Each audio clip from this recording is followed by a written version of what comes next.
ଯେତେ ବଡ଼ କମିଟି ହଉ ଯେତେ ଲୋକକୁ ନେଲେ ଗୋଟେ ଅଶାନ୍ତି ରହିବ କିଛି ତ୍ରୁଟି ରହିବ କିନ୍ତୁ ମୋ ମତ ହେଉଛି ଆଜ କ୍ୟାଡର କଂଗ୍ରେସମ୍ୟାନ୍ ଆମେ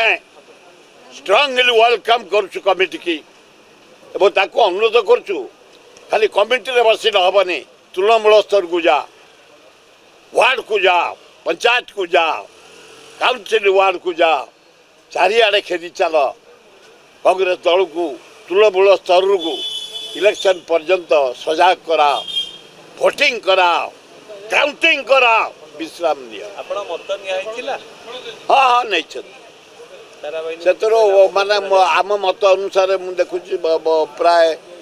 80% ପାଇଛନ୍ତି 20% ରହିଯାଇଛନ୍ତି କ୍ୟାଡର ମାନେ ପାଇଛନ୍ତି ଭଲ ଲୋକ ପାଇଛନ୍ତି କିଛି ଭଲ ଲୋକ ରହିଯାଇଛନ୍ତି